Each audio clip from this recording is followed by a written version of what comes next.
लानत हो ऐसी डेमोक्रेसी और ऐसे संविधान पे। अगर वो इसको संविधान और डेमोक्रेसी मानते हैं, हर दिन रेप करते हैं इस संविधान का, इस लोकतंत्र का हर दिन वो रेप करते हैं। और कश्मीर की जो असल आवाम है, खासकर कश्मीर की आवाम है, उनको गुलामी में ढकेलना, उनको गुलामों से बदतर बना देना, ये वो एक स्टेप है। जो कुत्ते इनके दलाल यहाँ बैठे हैं ना, जो दलाली करते हैं इनके, जो कुत्ते जिन्होंने कश्मीर के खून का बार बार सौदा किया, जिन्होंने इस मुसीबत में हमें ढकेला है, उनको कहना चाहता हूँ, अगर आपने अपनी माँ का दूध पिया, अगर आप वाकई कश्मीरी है, कल जाके लाल चौक में बैठे। क्यों होना चाहिए कि most of the security personal जो है या मोस्ट ऑफ द लेबरर्स हैं, वो कश्मीर के अंदर काम करते हैं, जम्मू के अंदर उतने नहीं है। दैट मीन्स अगर 25 लाख वोट कश्मीर के 47 सीटों के साथ ऐड किए जाएंगे, दैट मीन्स हर कॉन्स्टिट्यूएंसी में अप्रोक्सीमेशन के साथ 55,000 वोट्स को ऐड किया जाएगा हर किसी कॉन्स्टिट्यूएंसी में। जिस दिन से फारूक साहब पे चार्जशीट फाइल किया गया, तब से फारूक साहब की जुबान ही बंद हो गई है। आदिल नजीर खान आपको आज बिल्कुल कह रहा है, कोई नौजवान सियासत में नहीं आएगा, आपकी कुर्सी हम छोड़ेंगे, आप ही को मुबारक हो, लानत हो आप लोगों पे।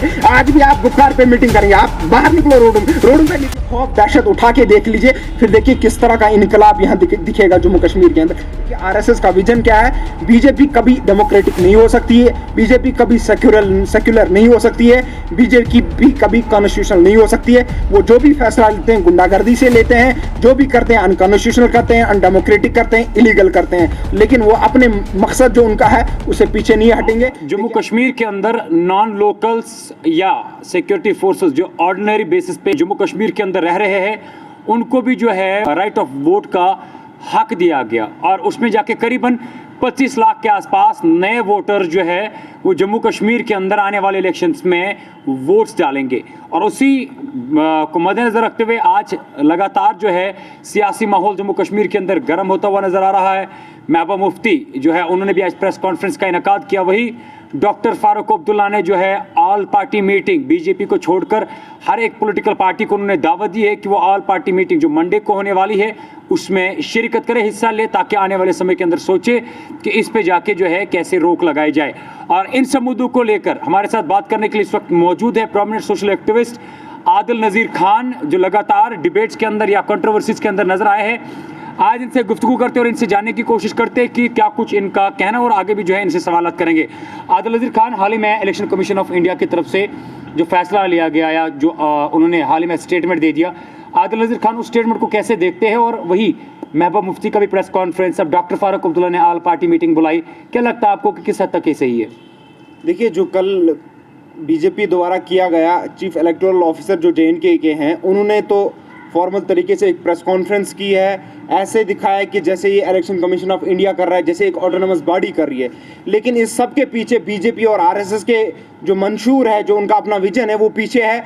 मैं पिछले 3 साल से चिल्ला के ये बोल रहा हूँ, जम्मू कश्मीर के हर नागरिक को, हर एक सियासतदान को, हर एक उस इंसान को जो अपने आप को सियासत में समझता है कि मैं सियासत के अंदर हूँ, मैं प्रैक्टिकल पॉलिटिक्स के अंदर हूँ, उसको मैं 3 साल से चिल्ला के ये बोल रहा हूँ कि बीजेपी और आरएसएस, बजरंग दल का और वीएचपी का क्या विजन है, वो क्या करना चाहते हैं जम्मू कश्मीर के अंदर, और वो कल ने करके दिखाया। देखिए, ये मेयर एक सिंपल चीज़ नहीं है कि इन्होंने नॉन लोकल्स को एलो किया इलेक्शन में वोट डालने के लिए, ये वो नहीं चीज़ है। ये चीज़ असल ये है कि जम्मू कश्मीर की जो असल आवाम है, खासकर कश्मीर की आवाम है, उनको गुलामी में ढकेलना, उनको गुलामों से बदतर बना देना, ये वो एक स्टेप है। ये मेरे हिसाब से मैं मानता हूँ आर्टिकल 370 को के हटाने से जितना नुकसान नहीं हो सकता है, उससे ज़्यादा, कई गुना ज़्यादा, यानी कि एक दूसरे तरीके से मैं अगर बताऊँ, ये पूरे जम्मू कश्मीर को तबाह व बर्बाद कर देगा, यहाँ के बच्चों का मुस्तकबिल बिल्कुल बर्बाद कर देगा। इस तरह का फैसला कल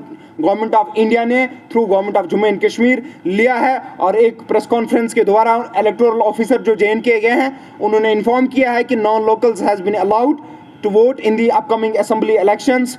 और उसमें इन्होंने बताया कि जो लोग यहाँ मजदूरी करने के लिए आए, या जो सिक्योरिटी पर्सनल्स है, या कोई और बिजनेस करने के लिए आया है, वो यहाँ अपने आप को रजिस्टर करा सकता है एज ए वोटर, और आने वाले वक्त में वो इलेक्शन में वोट डाल सकता है। ये यहीं तक नहीं रुकेगा, जब एक बंदे को अलाउ किया जाएगा, he will become the voter of Jammu and Kashmir, तो he will also be eligible to contest elections. Like, आप सिंपल चीज़, मैं आपको एक सिंपल कैलकुलेशन बता देता हूँ कि इन्होंने कहा अप्रॉक्सीमेटली 20 to 25 लाख नए वोट ऐड होंगे जो कि बाहर के होंगे, जो कि आरएसएस के अपने बंदे होंगे, जो कि बीजेपी के अपने बंदे होंगे, जो कि बजरंग दल के लोग होंगे, जो कि वीएचपी के लोग होंगे, उनको जब ऐड किया जाएगा आपको सिंपली ये मानना होगा we have 90 constituencies in this forcefully created union territory of Jammu and Kashmir. उसमें 90 कॉन्स्टिट्यूएंसीज है। अगर 90 से डिवाइड किया जाएगा 25 लाख वोट को, दैट मीन्स फिर भी एक कॉन्स्टिट्यूएंसी में 27,777 वोट ऐड होंगे, 27,777। और जम्मू के अंदर ये नहीं करेंगे, आपको ये पता होगा,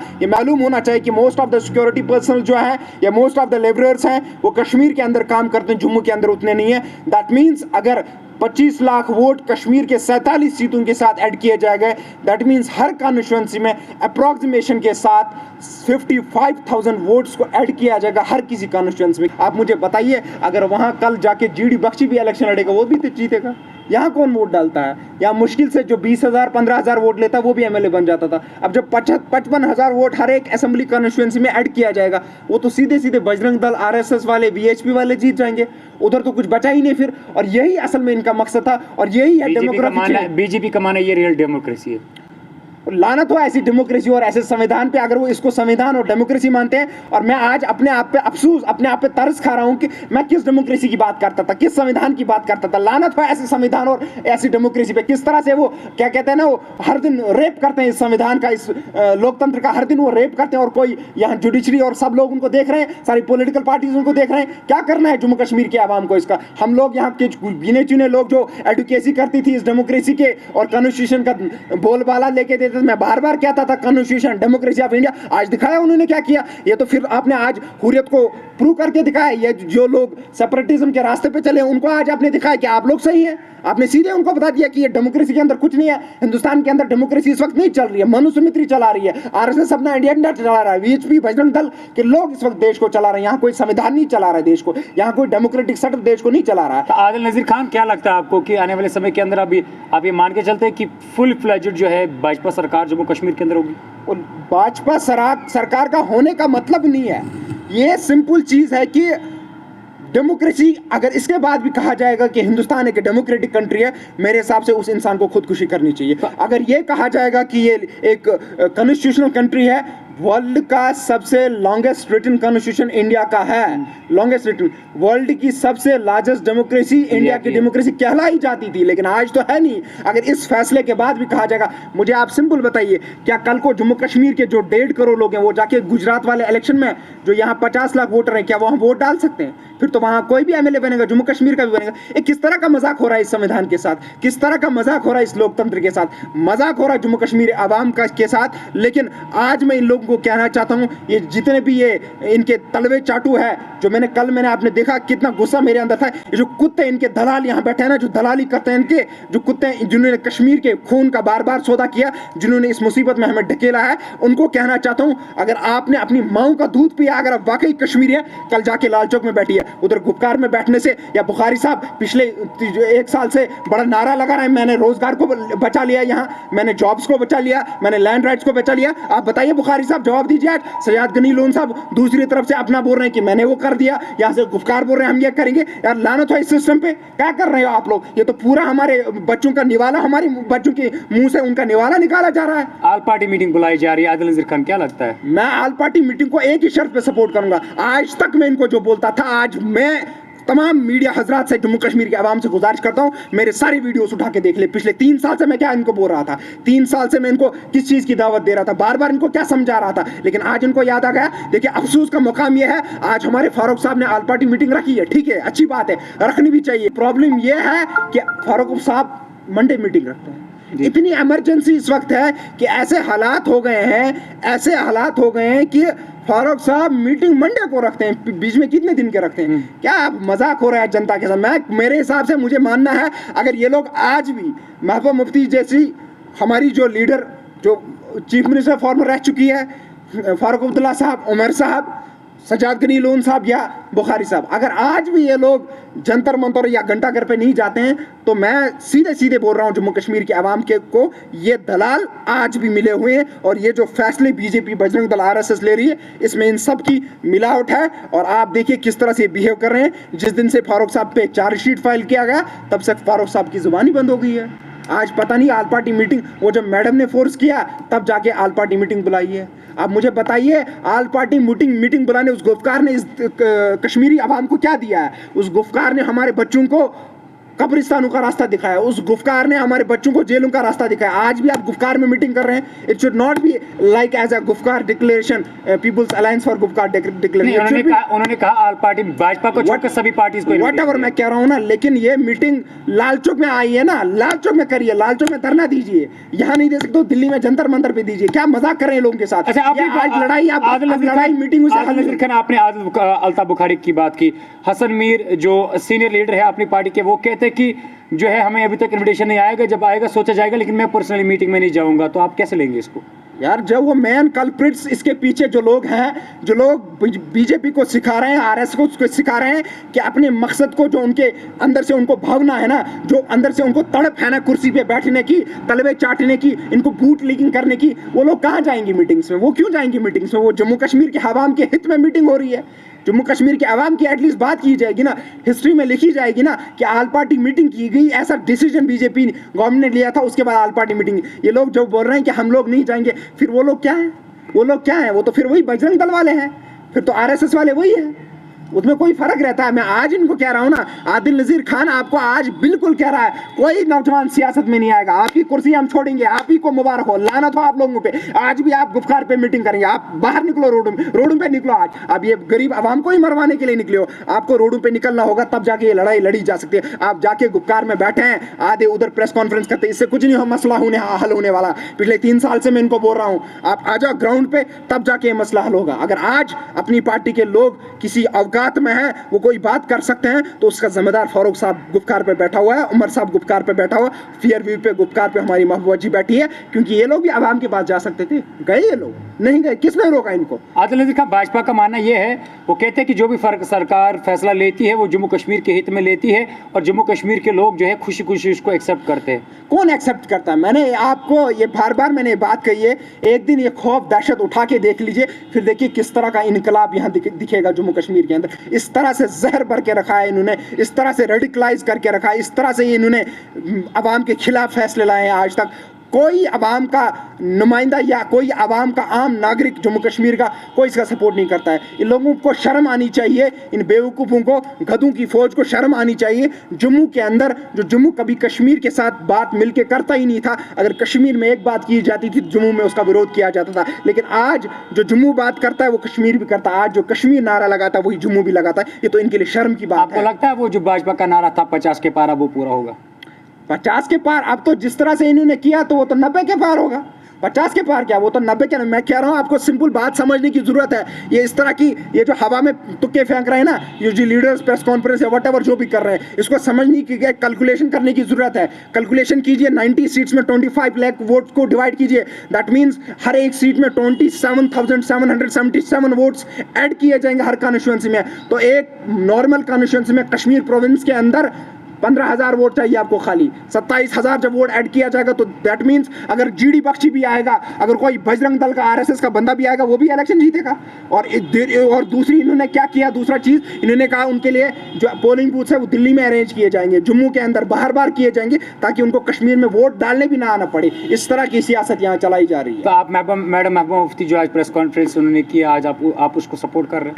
मैं वेलकम करूंगा उसको, मैडम को, लेकिन मैं मैडम को कहूंगा मेहरबानी करके मेरी आपसे हाथ जोड़ के गुजारिश है, अब गुफ्कार में मत बैठिए, निकलिए। अगर सर कटवाना भी पड़ेगा बाहर निकलिए, बाहर निकलिए। इस आवाम को आपने इस मुसीबत में ढकेला है, फारूक साहब ने इस मुसीबत में ढकेला है, उमर साहब ने ढकेला है, और बाकी जो दलाल हैं उन्होंने ढकेला। बाहर निकलना पड़ेगा, अब कोई हल नहीं है, क्योंकि हम लोग बाहर जाते हैं हमें वहीं पकड़ा जाता है। हम लोग फिर भी लेकिन अपनी आवाज़ उठाते हैं। लेकिन आप लोगों से मेरी गुजारिश है, बाहर निकलना पड़ेगा। इस तरह से प्रेस कॉन्फ्रेंस से कोई मसला हल होने वाला नहीं है। आपको एक स्ट्रैटेजी बनानी होगी। मैं बार आपको ये चीज़ कह रहा था, आपको इलेक्शन भूलना होगा। इस वक्त आपको जम्मू कश्मीर का मुस्तकबिल, तशख्खुस, जम्मू कश्मीर के नौजवान को बचाना होगा किसी भी हाल में। आप 2 सवाल मेरे हैं मुख्तसरन। एक तो पहला ये, क्या लगता है आपको जो आल पार्टी मीटिंग का इनविटेशन मिला है, क्या सभी लीडर्स को जाना चाहिए जिनको भी इनविटेशन मिला? और दूसरा मेरा सवाल कि आज तक कभी भी किसी मुल्क के अंदर या कहीं पे भी डेमोक्रेसी के अंदर ऐसा बदलाव हुआ है या ऐसे कोई फैसले लिए गए? देखो, मैंने पहले ही कहा ना, this is not a democratic stuff, this is unconstitutional, illegal, undemocratic.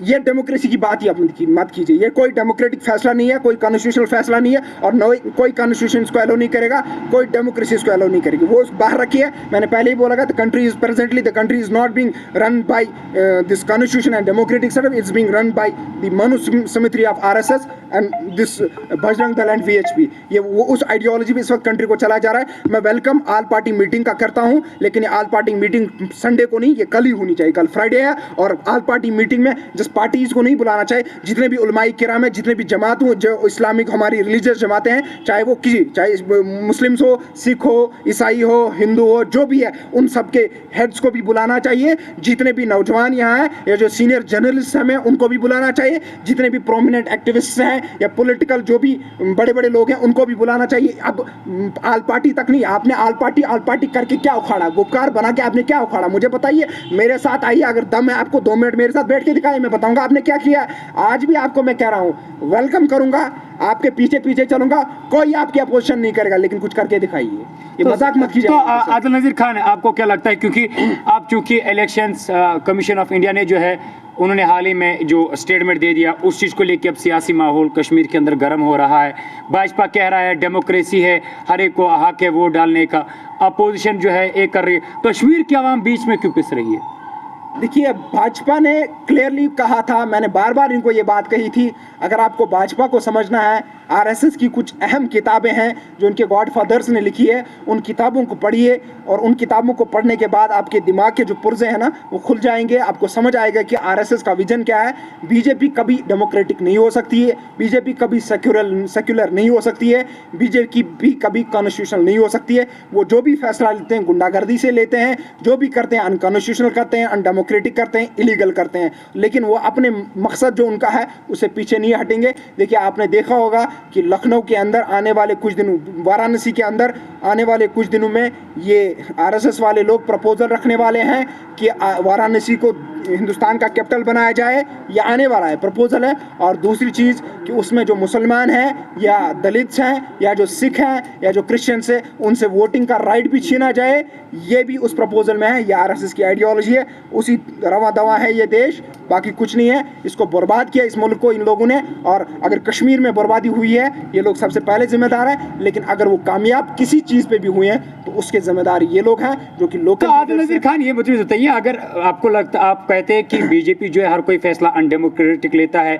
Unconstitutional लेते हैं, गुंडागर्दी से लेते हैं, अगर ऐसा होता है तो कश्मीर के अंदर जहाँ पे भी भाजपा रैली करते हैं वहाँ पे बड़ी तादाद में लोग उनके साथ क्यों नजर आते हैं? यार कौन जाता है, मुझे समझ नहीं आता है। आप 500 पे, यहाँ बुखारी साहब भी 500 पे 200 लोगों को जमा करता है, 500 पे, मतलब 500 दे के, हजार दे के, बिरयानी खिला के, ये वही है अवाम। यहाँ आप मजाक कर रहे हैं अवाम के साथ। आप 2008 और 10 को याद कीजिए, जब गिलानी साहब ने यहाँ ईदगाह के अंदर जलसे किए थे, 8-8, 10-10 हज़ार लोग होते थे। अब 2016 के बुरहान मुजफ्फर वानी के जो फ्यूनरल्स हुए थे उनको याद कीजिए, उसमें लाखों करोड़ों लोग जमा होते थे। फिर आप इसका अगर कंपेयर करेंगे तो क्या बदला है इधर? कुछ नहीं बदला है। आप एक दिन एक घन जो है ना, आपने जो खौफ बिठा के रखा ना PA से UAP का, इसको हटा के देखिए, पूरा कश्मीर उमड़ के आएगा और आपको आपकी औकात दिखाएगा। लेकिन क्या है मुसीबत, मैं बार बार ये कहता हूँ अपने नौजवानों को, ऐसा कोई स्टेप लेना ही नहीं है जिससे आपको और जेल में जाना पड़े, जिससे आपके फैमिली पे असर पड़े। मैं ये कहता हूँ, लेकिन इन लीडर्स को कौन सी प्रॉब्लम है? तो मुझे ये बताइए, अगर आप सब कुछ जो है इन चीज़ों को लेके बात करते हैं,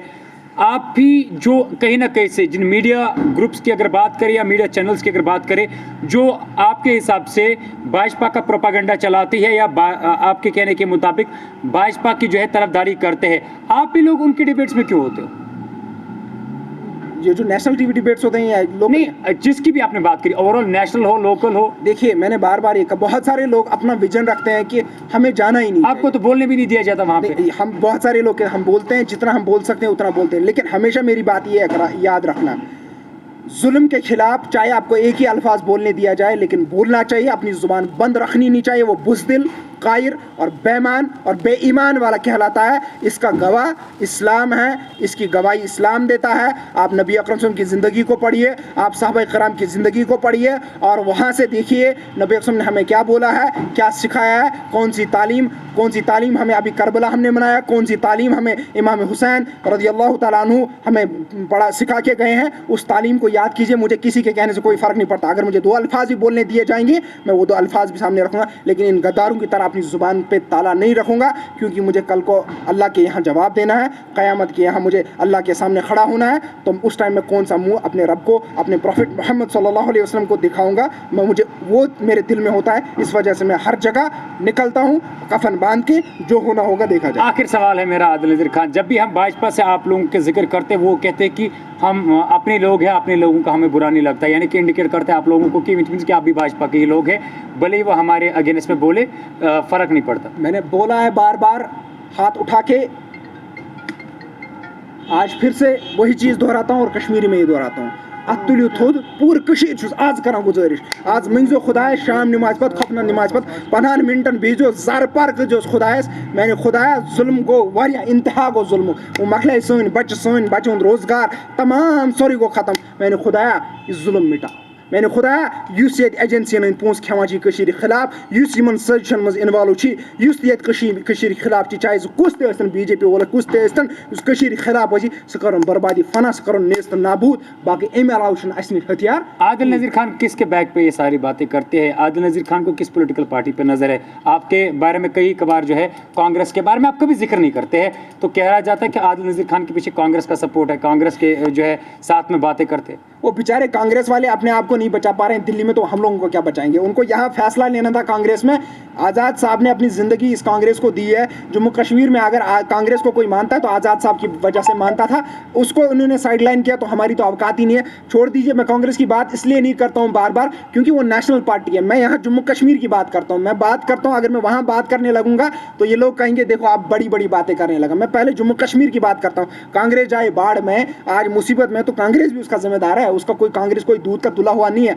यहाँ के जो यहाँ की पॉलिटिकल पार्टीज है, आप ही मुझे बताइए, इमरान साहब आप बहसियत है, आप कश्मीरी, आप बताइए, जर्नलिज्म छोड़िए साइड में, आप जर्नलिस्ट हैं, अच्छे जर्नलिस्ट हैं, आप वो चीज़ साइड में छोड़िए। आप मुझे बताइए कोई पार्टी ऐसी इस लायक है जिस पे भरोसा किया जा सकता है, जिसके साथ चला जा सकता है? कश्मीर के अवाम को हर एक पॉलिटिकल पार्टी ने अभी तक धोखा ही दिया है। भाजपा बड़े वादे करती है, अभी तक ज़मीनी सतह पे जो है वो खोखले साबित हुए, चाहे विकास डेवलपमेंट को लेके बात करें या रोजगार को लेके बात करें। लेकिन आदिल नज़ीर खान, इस वक्त जो आखिरी सवाल है, इस वक्त जो सिचुएशन बनी है, क्या लगता है आदिल नज़ीर खान को कि क्या इस चीज़ को रोकना चाहिए या क्या ये सही है? अगर जैसे आपने खुद ही कहा कि अनडेमोक्रेटिक है, तो क्या कुछ इकदाम है या क्या कुछ वेज है जिसकी वजह से ये सारी चीज़ों को लेके? देखिए, if all party will allow us to take over suggestions, advice जो भी होगी, भले ही हम छोटे हैं, बट मैंने अपनी जो ज़िंदगी 25 साल की है, मैंने इसी फील्ड में, हर एक को इनवाइट किया, आप भी जा सकते हैं, हम जा सकते हैं। लेकिन मैं कह रहा हूँ, जो मैं उनको कह रहा हूँ, अगर भाजपा घुटने पे टेकने पे नहीं आई, अगर ये इनके पैरों के नीचे नहीं आए, तो फिर मेरा नाम बदल देना। अगर वो हमारे कहने पे चलने की बात नहीं है, अगर वो हमारी सजेशंस को खाली लेते हैं, उन सजेशंस पे खड़े हो जाते हैं। तो आप यहाँ से क्यों नहीं जाते उनके पास, भले आप इन्विटेशन का क्यों वेट करते हैं? आप बात समझिए ना, इन्विटेशन की बात नहीं है। वो लोग ऐसे लोग हैं, वो लोग हमारे खिलाफ ही, जितने लोग यहाँ थोड़ी सिंसियरिटी दिखाते हैं, जिनके दिल में खुदा का खौफ है, उनके खिलाफ वो 24 घंटे प्रोपेगेंडा चलाते हैं। ये एक बड़ा रीज़न है कि हमने इतनी दूरी बना के रखी है।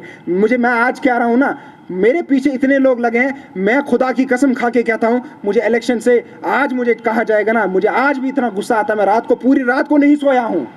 जब मैंने ऐसे ऑर्डर देखे, जब मैंने ऐसी प्रेस कॉन्फ्रेंस देखी, मैं पूरी रात को सोया नहीं। आप मेरी आंखों पे देख सकते हैं, मैं अभी तक नहीं सोया हूँ। किस तरह से मैं सोऊंगा जब मुझे पता है इसके रिपरकशंस कैसे हैं, इससे क्या हाल होगा जम्मू कश्मीर का। मैं अभी तक नहीं सोया। उसके बाद ये हमारे खिलाफ बातें करेंगे, हमें एजेंट कहेंगे, तो इंसान का दिल टूट जाता है, इंसान को लेकिन मैंने बार बार ये बात कही है कि अल्लाह ने जब तक मेरे सांस में सांस रखी है, जब तक मैं जिंदा हूँ, सांस चल रही है, मैं जो भी कर सकता हूँ मैं करूँगा। बाकी रही बात, मैं इनकी कह रहा हूँ कि अगर ये आज भी तैयार हो जाते हैं, हम इनको अपनी एडवाइस देने के लिए, अपनी सजेशंस देने। आदिल नज़ीर खान इनको कहते हैं घंटाघर के सामने आ जाए, लाल चौक में आ जाए, खुद आदिल नज़ीर खान क्यों नहीं निकलते? 5 अगस्त को मैंने बुलाया था, आदिल नज़ीर खान वहाँ पहुँचा, और आदिल नज़ीर खान के साथ महबूबा मुफ्ती भी तो प्रोटेस्ट, खाली मैं PDP देखो वो बाहर निकली, मैं उसको अप्रिशिएट करता हूँ, बाहर निकली, अप्रिशिएट करता हूँ, जो भी आज उसने बोला अप्रिशिएट करता हूँ। मैं किसी अच्छी चीज़ को जो कश्मीर के हित के लिए होगा, आल पार्टी ने बुलाया, मैंने बोला मैं अप्रिशिएट करता हूँ अगर वाकई वो जम्मू कश्मीर के हित में होगी। लेकिन आल पार्टी मंडे को नहीं, वो कल होनी चाहिए, फ्राइडे में। और आल पार्टी खाली पॉलिटिकल पार्टी इसकी नहीं होनी चाहिए,